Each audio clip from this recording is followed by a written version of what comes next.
Okay, our reading this week is Joshua chapter 7, and we're moving on from the conquest of Jericho to what is this city? A. Maybe I, if you want to, but A, something like that. See, I told Jeff before we started today that we had to agree on how to pronounce this city because all of us normal Texans pronounce it as AI because that's what we've done all of our life in Bible class. And This is a state that has Palestine in it, so what are you going to do? That's exactly right, and cut and shoot as well. But Jeff always pronounces this wrong. I pronounce it in whatever mood I'm in, probably when I'm talking about it. So I'm not even consistent. If it's AI or just I, just know A. What's the problem? Why do we have a problem pronouncing that word? Well, because it's got a letter in it that we don't have in English. That's part of the problem. Oh, that's interesting. Yeah. That could be a whole nother discussion. Coming to a podcast near you soon.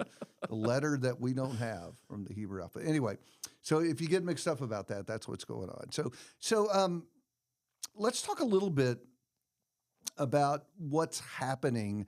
And I'm going to throw a map up just so you guys can kind of get a sense of what's going on. You're going to throw that up in front of us. Yeah.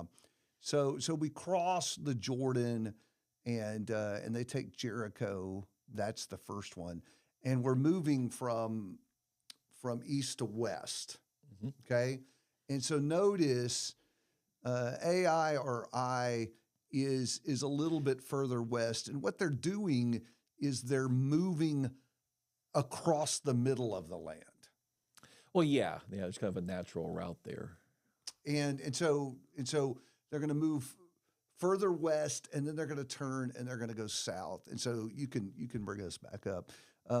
We just want you to have a sense of where this is going because what you're going to have is kind of this brief central campaign where they kind of cut off the north and the south, right? Which has longer implications, right? Yeah, there's some natural geography there and some other things that kind of makes it a natural break in the land too. And then they're going to turn and they're going to go south and conquer these southern cities. So that's the way this is going to kind of map out. And then they're going to wind up going back and then doing the same thing in the north. And I think one of the benefits of kind of coming across the middle at the beginning is it prevents any north-south alliances against them because these nations are going to start forming up against them to have a collaborative effort to take them out. Yeah, especially you see in the book of Judges some of those, like the whole, Sisera campaign. Those are kind of a bunch of northern cities that got together. That takes place in the north. Good example there.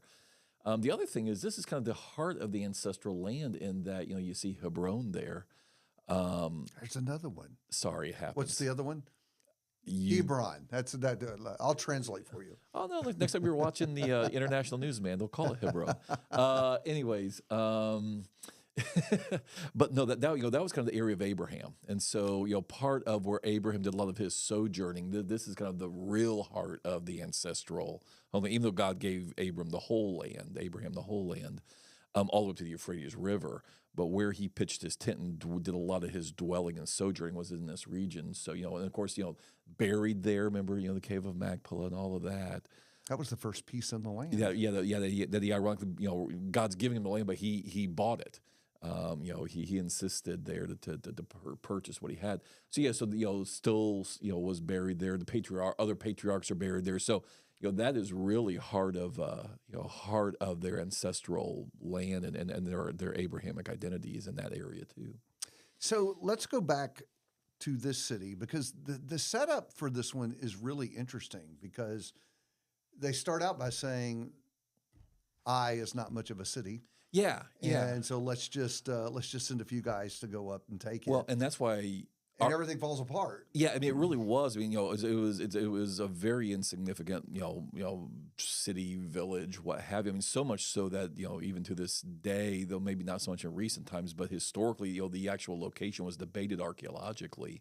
Just not, nobody ever lost track of where Jericho was, but A was easier forgotten, even over time. Just a very relatively insignificant site, and thus and it's funny because the story kind of has echoes of go up and spy out, out, and things like that, and so you're expecting this Jericho-ish outcome. And obviously that's not what happened. Well, and Jericho is really the problem here because literally they take Jericho without any help Right. from their part on all. It's all God. Right. And now all of a sudden, I mean, that should have been the message. Yeah. God is not with us. Something is wrong. Now, I don't think they detect that right away. They certainly detect something is wrong. Well, yeah, and I mean, there are certain omens, if you will, or kind of clouds, and even the way the story's told that make us anticipate something's different. For starters, it's really weird, or that you get this extensive genealogy for Achan. There you go. You get this really extensive genealogy straight up. Now, because what you're really doing is then heightens it does a weird thing with the suspense when they start casting lots, because you're sitting there saying, yep, here's the tribe, yep, here comes the clan, yep, here comes the family, just all the way down, because you were expecting, because it was already given to you exactly how the lots are going to fall. So by giving this extensive genealogy for Achan. But the other thing is, you have this go up and spy out, but there's no God in this. There's just decision making with no divine input, and that's a little kind of a little odd too. God was thoroughly instructing Joshua on what to do previously and kind of guiding him, and there's just no God in this, and so something is are you ringing a little off? Yeah, exactly. Well, okay, so you talked about the family line that gets us to Achan. That must have been a weird thing for Achan. Well, do you think he knows? Well, I mean, he knows what he did. Yeah, but does he know this is why everybody's lining up? Well, that's the thing. I mean, when you do have, God telling, when Joshua, they lose, people die. Correct. And it's not just that people are dead. I mean, Joshua, when he's gone to the Lord, now he goes to the Lord about it. And one of the things he's talking about is when they realize we're vulnerable, they're going to come slaughter us. I mean, this is bad. And then the Lord's rebuke. I mean, verse 10, it's imperatives. Get up. I mean, God's kind of very blunt with him. This is not because of weakness or I've abandoned you or stop. It's the nation has sinned. The voted things are in the midst. But, God gives the process, right? Starting there in verse 14, in the morning, therefore you shall be brought near by your tribes. And so forth. And so you do, verse 13, we're even told to consecrate the people, consecrate yourselves for the morrow, for this is Lord God, the things that are in your midst. You almost get a sense that, this is public knowledge, because they're told to consecrate, Joshua needs to consecrate the people. This is a big deal. And so surely questions are and so forth. What's going on? Well, yeah. And so everybody knows what's happened, right? I mean, we lost and people are dead. Something has gone very differently here. So, yeah, I mean, I would, Achan's got to know. And so that does raise an interesting question about why he doesn't just out himself, because surely he's aware he's going to be outed at some point in this process. Well, and that may be why, at the end of the process, when the lots have finally led to him, Joshua has to say to him, it's time to confess. I mean, literally. And 21 is remarkable because he doesn't hold back, Yeah. There doesn't seem to be any attempt at justification. I coveted, I took, I concealed. Yeah. And that's boy, if only everybody would acknowledge fault. Right. But again, only at the end of the process and only after verse 19's admonition, right? I mean, because that's the thing is, Israel's all gathered, first round of lots to pick the tribe, right? I mean, there's multiple rounds to whittle it down to Achan. And then even then, Joshua's like, you want to talk? Yeah. Come clean. Got something to say? So one of the things that I think affects people when they read this story is the punishment, I think, to many seems really harsh. Yeah. Because he did take some things and he returns the things and he acknowledges his sin after the process. Right. And then his family is just destroyed. Yeah. Everything. Yeah. And I think there's a real impulse to read that. And I think especially when you just kind of read it as an isolated story, that the punishment doesn't seem to fit the crime. It seems harsh. And that's because, and this is just really a lesson for us in every aspect of our lives. We have to learn to see it the way God sees it, and a vision of justice that's based on what God actually does, not what we think God should do. How do you set things to rights? And so there's several things you can say about what, to your point, for a lot of the people, because we read it as in a modern American individualist sense in which you don't pay for your father's crimes literally in our legal system, et cetera. But this is different on several levels. Number one, you actually should go back a step, or we should go back a step when we frame this, because 36 guys are dead who had nothing. Before you even start, kind of advocating for Achan's and their family families and their whole families are impacted. 36 husbands, fathers, sons, brothers are dead because of what so if you're going to advocate, let's go back a step and say, what about that? And so there are several things to understand here. Number one is that individual sin affects the group. We can scale that to church discipline.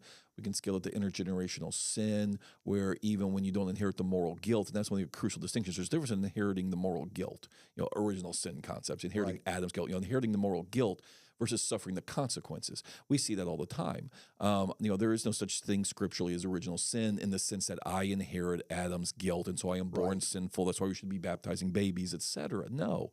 But on the flip side, do babies die because of Adam's sin? Yeah. They have not done anything morally to deserve it, but because of Adam's sin, death is loose in the world. And so even people who have never personally incurred moral guilt die. Babies die. And so, there is a sense in which the consequences of sin do accrue to the group, so to speak. That's how it works. And that's really true throughout Scripture, That's because the every point. judgment impacts innocent people. Right. And so you got that. And so why in this case, this is not simply a matter of theft and restitution. God makes very clear when you go back up, you really have to go back to chapter 6 and see what he said about the Jericho stuff. And about it being under ban. That's the point. I am doing this. Well, and that language and that haram in Hebrew word is used all over this passage again. Now, what Achan has done, and again, you even look at the what God says needs to be happened in verse 15. Burned with fire, he and all that he has, because he transfers the covenant of the Lord. Basically, what Achan has done is he has brought haram, the curse of Jericho, the ban, the devoted to destruction aspect of Jericho. It didn't have to be this way, but because he took the stuff, it's not just simple theft. He took what was devoted to God and to himself. Now in a sense, he's put his tent in Jericho, and all that lives and dwells in his tent. So we're back to it in one sense. This is no different than the whole, what we dealt with in chapter 6, right? Why did God have babies die in Jericho when God said wipe them all out? The bottom line is this is basically an extension of the judgment on Jericho that Achan didn't have to bring on his family. But this is not simple theft. This is taking things that were set apart to, Sodom and Gomorrah, annihilate, burn it up. Right. It's over. He preserved. Yeah. He preserved Jericho. And so just like, in the sense, God was trying to get Lot out of Sodom, but when, Lot's wife looks back, she shares in the destruction, so to speak, that came. Achan has brought the destruction of God's decreed desolation on Jericho into his own tent. And so his tent is literally, in a sense, now part of Jericho. And that's why verse 15, God says, basically, what I had you doing in Jericho, you're going to have to do to the man and his tent that did this. It makes me also think of the Uzzah story, which sometimes gives people trouble too. And it's the same kind of thing, where there are just deeper things going on there than just a guy trying to study the ark. Yeah. In fact, the truth is, what happened to Uzzah is exactly what God said was going to happen to anybody who did what Uzzah did. And there's deeper stuff underneath there, whether you want to say because of the times he was never taught, or he was taught and just ignored. Right. There was bigger stuff going on there, particularly about the separation because of sin between God and man.